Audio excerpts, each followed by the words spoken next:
One of my biggest pet peeves is how society tells us to have a thick skin, to walk it off when something happens to us professionally that really, really hurts.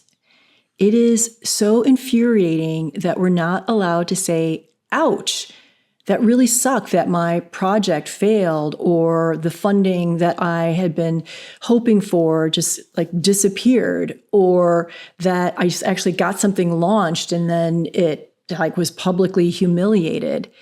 Now, I'm an adult. I know you're an adult as well. So we understand that projects don't always make it across the finish line. People don't always have their dreams come true. It sucks, right? We're big people. We know that these things happen. But the part that we do have control over is being able to push the pause button for a moment and say, ouch. Now, today I really want to talk about how to navigate that ouch and how to deal with it by creating what I call a renewal ritual.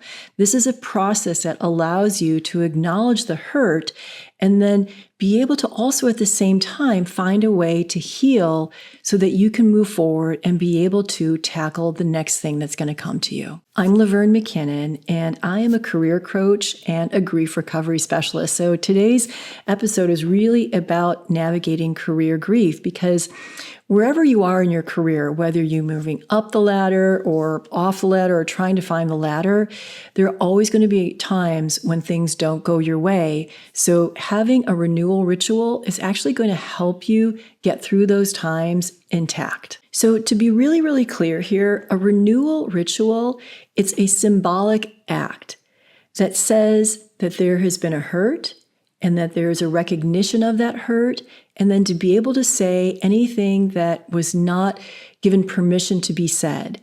And through this process of a renewal ritual, it allows you to release any heavy emotions that are just weighing you down. And those emotions aren't bad. They just need to be acknowledged so that they can be released and you can have that sense of freedom and lightness again. I learned a lot about renewal rituals through this education process that I went through. Both of my kids are adopted, and when I was adopting my second child through the Los Angeles foster care system, they taught us this concept of a good goodbye, and that so many kids who are thrust into the foster care system never have a good goodbye. And it's really, really heartbreaking. And what I learned from that is the critical nature of being able to have a good goodbye is, again, it's like we're adults. We understand that not everything is going to go the distance, and we just want that opportunity to have a final farewell. So I'm going to talk you through a number of different rituals that you can use as a way to have a good goodbye for whatever it is that you have lost in your professional career. So the first one is bury it. And so this is something that a lot of my clients have used, where they've actually printed out or taken work products. So that might be a script, it might be a prototype, and then they literally bury it like a funeral, and then they write a eulogy and they say those words out loud. It's a really powerful way to, again, find that sense of completion. A more dramatic version of the funeral or the bury it ritual is to actually burn something. Now, I had one client do that with a script as well, and the same thing though. They wrote out a eulogy and they said it, and then they burnt their work product. And there was something about the flames and the ashes, and my client actually took the ashes and put them into like a little urn, because that project that didn't happen was something that he had worked on for years and years and years. I know that like I have my parents' ashes in a small urn for me, and it just helps me acknowledge the loss, but also keep something close to me. And at the same time, again, have that good intentional goodbye. Another really powerful ritual is being able to donate the tools that you used for your project or for your work product. This is incredible. A way to say, okay, these tools no longer serve me, or they might just feel like they have bad energy associated with them, but they're not bad tools, and they can be used for someone else who might be able to really might not have the resources to purchase those tools on their own. I've done this a lot with books that I've used for research purposes, and then the thing that I'm working on doesn't go forward, but I've got all these books about a particular topic. They're great books. And now what I do, which is I acknowledge it's a little bit woo-woo, but that's who I am. I actually burn sage around the books before I donate them or give them away so that it burns through any type of negative energy. And so there's just like the purity of the great content that I'm passing on to the next person. Another idea for a renewal ritual is to host a farewell gathering. And with this type of ritual, you're going to actually invite the people that you worked with on the project to share their thoughts, their memories, what they want to take away. I had one client who turned this gathering into a drinking game so that anytime someone used the words best practice, they would all take a shot, because during the course of this project that ultimately lost its funding, there were so many mistakes and mishaps, and they would convert those mistakes into a best practice, which is also a tool that I use as well. But there were so many of them that it just wound up becoming a bit of a disaster. But then they turned it into a drinking game, and they had so much fun with it. And it just, that release of that joy, in addition to the sadness and the heartache, it was a beautiful recognition of the relationships that they had created, but also, again, the saying ouch and having that recognition of the ouch. Now, circling back to the funeral or the pyre is this idea of a eulogy. Like, you don't have to have, bury something or burn something in order to write a eulogy. And you can share this, you can say it out loud, you can just simply, write it out for yourself. One of the key elements, though, to writing the eulogy is saying the words rest in peace.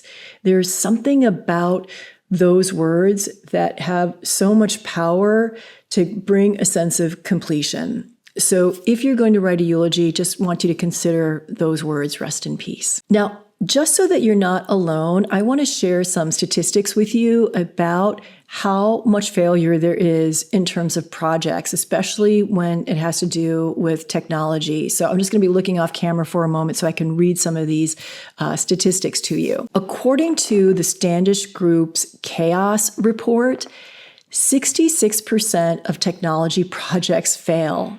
Can you imagine? That's like 2/3 of projects. That's a huge fail rate. Large projects succeed less than 10% of the time. Another statistic is 31% of U.S. IT projects fail. And then there's an organization called BCG that says 70% of digital transformation projects never wind up seeing the light of day. I worked in the entertainment industry for a couple of decades, and while I don't have hard statistics, I can tell you anecdotally that when I was a buyer at CBS in the early aughts, and I was working in the drama series department, during the annual pitch season, I would hear about 400 pitches per season. Of those 400 pitches, we would buy as a department, just for drama series, about 60 to 70 scripts. Of those 60 to 70 scripts, maybe 10 or 12 of them would actually go to pilot and go into pilot production. Of those 10 to 12 pilots, maybe 2 to 4 would actually be picked up to series. And if we were lucky, one of those would come back for a second season. So that's a huge fail rate. That is a lot of loss, a lot of heartbreak. Now, statistically, networks are not buying, buyers are not buying in the entertainment industry at that level anymore. But I just wanted to share that with you, again, just to normalize the fact that failure is so common in the professional realm. One more story before we wrap up. I read about the animated film Acme versus Coyote. It's a Warner Brothers film, and they wound up shelving the film, never released it, even though the film was 100% complete. And according to Deadline, Warner Brothers shelved the film because they wanted to take a tax write-off. Now, the star of the film, Will Forte, spoke publicly about what had happened. And again, I'm going to look off camera here and just read this quote from Deadline from Will Forte. He said, "It's one of the most frustrating experiences of my career. So many talented people poured their hearts into this, and now no one will ever see it." I was so moved by what Will said, his honesty, and just like the vulnerability in a society that does not celebrate or reward vulnerability. So I thought that was incredibly courageous of Will to share his feelings about this, because these things, again, it's an ouch. Now, Warner Brothers did ultimately have a very, very small screening for the cast and the crew. He called it a funeral screening. I don't know if that gave Will and the cast and the crew and all of the people who worked on the film a sense of closure or completion. But I wanted to share this with you again to normalize the fact that these things happen. But if you create a ritual to acknowledge the hurt, it really is going to help you release any emotional weight so that you have the ability to move forward or take advantage of the next opportunity that comes your way. Okay, that's it for today. If you would like to dive deeper into this idea about rituals, head on over to my Substack. For paid subscribers, I have journal prompts that will allow you to go a little bit deeper into the subject, helping you to create a ritual for yourself. And paid subscribers also have additional benefits. You get co-working Zoom sessions with me a couple times a month, meditations that I drop on a weekly basis starting in March. And then in late April, I'm very excited about this. I am going to, for paid subscribers and Substack, there will be a 5-part career grief workshop. It's going to be really, really special. First time that I'm doing this in a Zoom format. I've done this a lot in real life, but I hope that you'll have a chance to check it out. And if you want to learn more about how to work with me, head on over to my website, LaverneMcKinnon.com or moonshotmentor.com. And a very big thank you to Lynn Chen for the video editing.